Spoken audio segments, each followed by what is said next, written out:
Welcome, everyone, to Stepping Into Your Leadership. I'm your host, Christine Courtney. Our goal here is to give you some actionable takeaways that will help you lead your teams. Thanks for joining us on this leadership journey. Let's get started.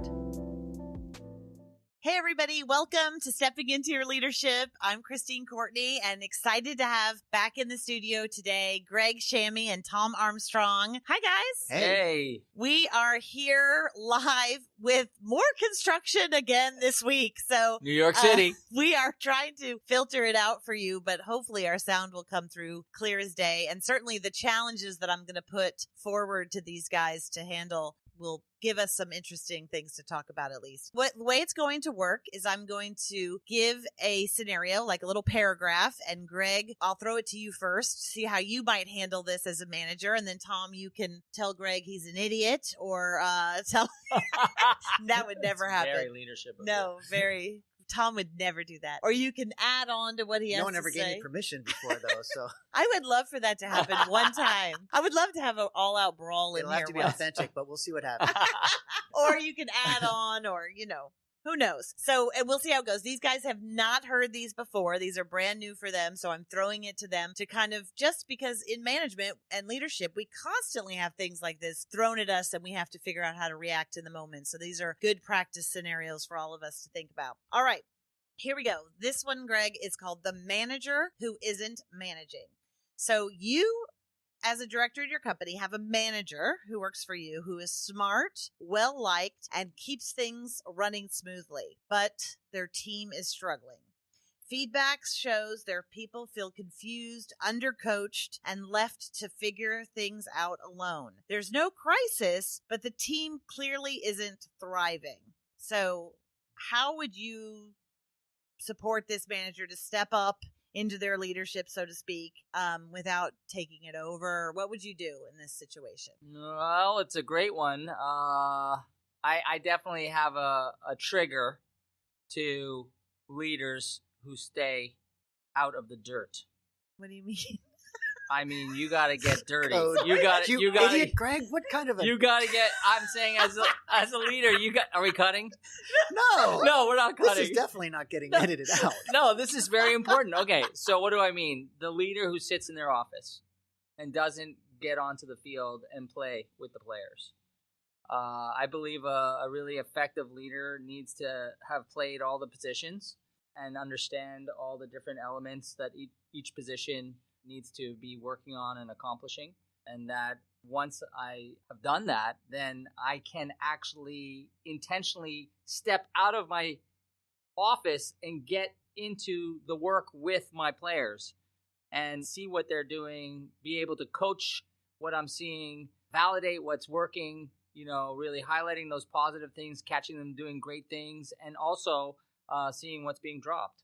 And so, I come across a lot of folks who a lot of times just do it from behind the curtain. And I think you got to be on the stage. I think you got to be in there. So what would you do if you had somebody who worked for you that things were running good, but people were kind of confused, undercoached, left to figure things out alone? What would you do to coach that person that's doing that? Well, I'd have to definitely start communicating about it, what's happening, what's going on with them, where is the confusion, and let's bring clarity to that and look at it. And if I don't have the expertise to do it, I would have, the means to bring in people and connect them with people who do. I don't necessarily have to be able to do all the different jobs, but I have to understand what the jobs entail, and I have to be able to coordinate support for my players so that they feel like if there is confusion, they can get clarity. And they can be shown how to do something effectively. They can get the support they need. What do you think, Tom? Well, first thing I'm thinking is I'm asking myself, does this manager know their own goals? So I'm going to sit down and have a meeting with them where we just outline so that they know my goals. I want the manager to know my goals as their boss. And I want to make sure the manager knows their goals and that the goals are not vague. So I want to make sure that they have clarity on their goals, that they're SMART goals, because I think then they can also translate that to their team. It sounds from what you're describing like the team probably doesn't understand fully what the requirements are of whatever it is that they're producing or doing. they might have general, but not real specific. And so it's hard to know what I'm going to do this week if I don't understand what my 3-month goal is or what my 6-month goal is.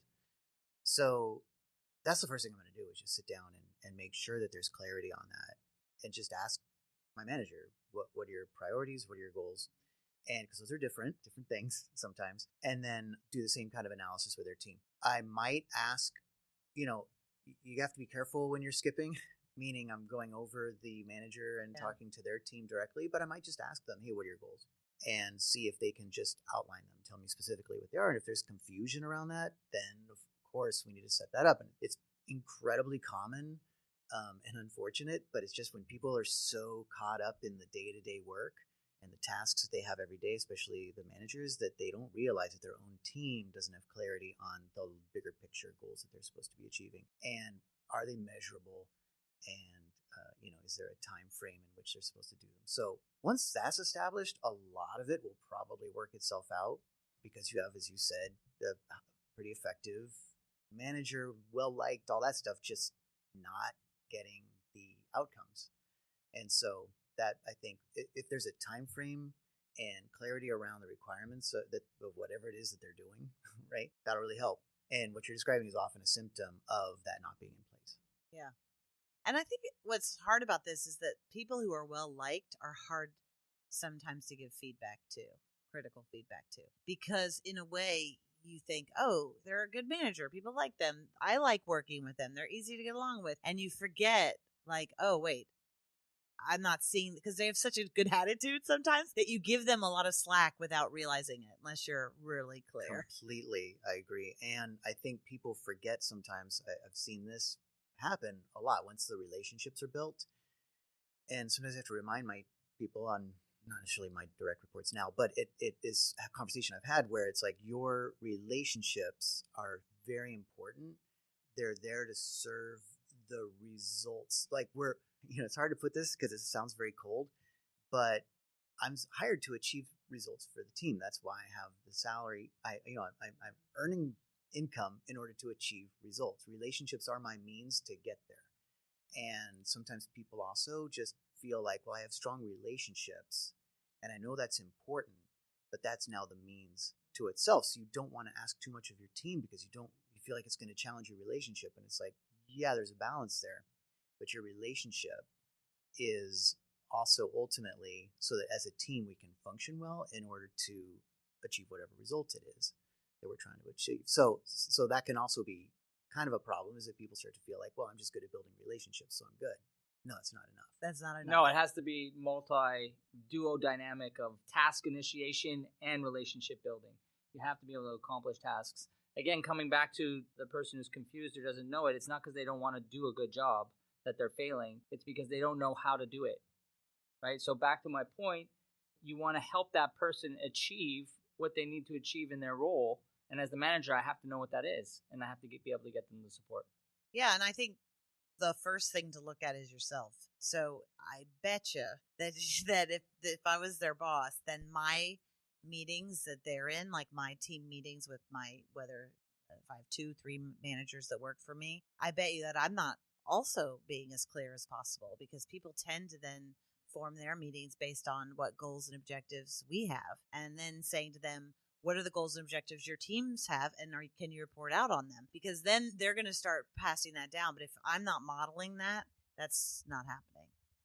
I mean, I can relate to this. I think this was me in my beginning of my career. I know it was, because luckily I had team members that came and told me this. You don't always get that. Because I had good enough relationships, they came to me and said, you're not leading. We don't know where we're headed. We're all going in different directions. We need this. It was horrifying, but incredibly important for me at the time. And I had no modeling of that from above. So I had to figure that out. But I think that's fair that people aren't born with this stuff necessarily.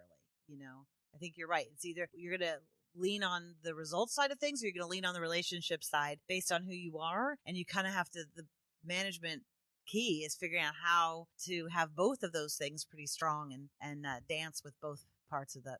That story is a great story about you. It makes me think of, you had high performers on your team. You knew everybody was really good, but they needed you as their leader to give them clarity on what to go after. Yeah, You couldn't just say, "Oh, you're fantastic, go." Yeah, you don't need to be. And in my head, it was like I was a new kind of fun manager. Yeah, you don't need to be micromanaged. I trust you. Right. You could do whatever. But that's not how they took it. They took it as they were uncoached, just like this, uncoached, unclear, no future forward thinking, no vision. So you had to get dirty. You had to get in there and mess it all up and get it on the table. Get it on the table. I'm not kidding. It's real. Like a player, a coach who gets into the game and really gets involved is going to do so much better than just staying back and letting their people do their thing. It is also uncomfortable, like I think to your point, right? Like it's a painful process sometimes, and you have to be brave enough to engage with that as the leader, and also as the person being led, brave enough to engage in it. It's hard. Yeah. Like you have your pattern, you're doing your thing, and now the leader's asking me to change. All right, I got another one for you. You ready? Okay, here we go. Tom, this is going to go to you first, and then Greg. Okay, this is called managing up, the absent executive. Okay, so in this scenario, Tom, your direct boss is a C-level leader who is constantly pulled in a million directions. They're smart and supportive, but barely available. You need their sign-off on a key decision to move your project forward, and they've already canceled 2 check-ins this month. You're starting to feel blocked, and your team is waiting on you. So we get these types of managing up questions all the time.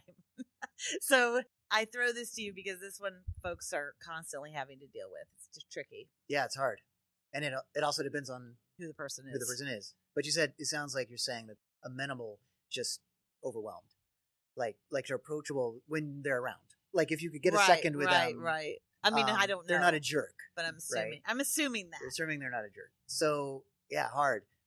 First thing that comes to mind is, they probably have decision fatigue. They're counting on you to make decisions. Come to them with the problem and the decision in advance, ready to go. Can you get it done in 5 minutes? Sometimes if you say, like, I only need 5 minutes of your time, and have it ready so that you can leave in 5 minutes, so they trust that when you say 5 minutes, you mean it. But also, they're probably going to give you 15 ultimately, but don't count on it. But if the problem and the solution are there and you can present it in that 5, they might give you an additional 10 just to get problem solve whatever might need to be done. But if you can say, like, I have a situation and a solution, I just want to talk to you about it, get your check on it. Approach them with that, and then, hopefully they'll be able to say yes. Have your business case be super clear. It has to be good for the company. It has to be a reason for it, whatever it is that you're bringing to them. But I would say, as brief as you can come to them with solutions, they're going to really like that. Don't come to them thinking, well, they're the decision maker, so they want a bunch of decisions to make. They actually want to just be able to say yes or no and then move on and say, wow, I'm so glad that this person, I can count on them to solve problems because I can't solve any more than I'm dealing with right now. So that's really what they're looking for. If you know their goals, that's helpful. So you might just check in. Also make sure that you don't have to ask them directly, but somehow figure out what their goals are and that you're aligned with what their goals are in advance, and it doesn't take a long conversation.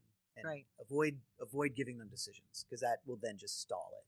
Right. Yeah. Greg, no, it's right on. I wrote down this idea of what is their preference in terms of communication style because they're so busy.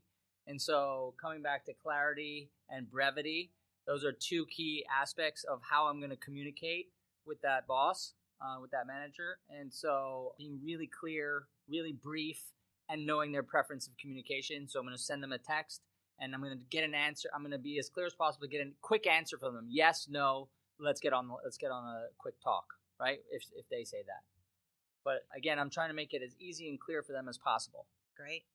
Yeah, I think those are good. I think that's fantastic. I don't have anything else to add. I mean, I can kind of relate to this person who's slowing things down. So it's good for me to hear your takes on it. And I think people that definitely come with solutions is helpful.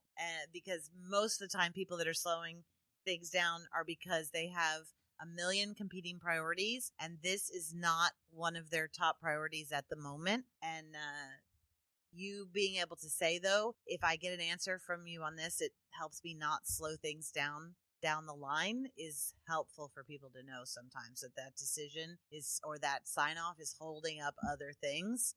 sometimes I've had luck pushing people that way that when I've dealt with them. So, all right, guys, thanks. Those were some quick answers to two big management problems. And thanks for joining us in the studio today. We'll be back next week with a couple more for you.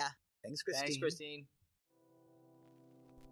Thanks, everybody, for listening. I'd like to give a special shout out to our podcast producer, Richard Francisco. Check out our notes for any details. And if you get anything out of this, please follow us. And if you enjoy it, please take a moment to rate us or write a comment. It will mean the world to us. We'd love to hear from you. And if you just can't get enough, follow me on TikTok and check out tlpnyc.com/podcast for more information.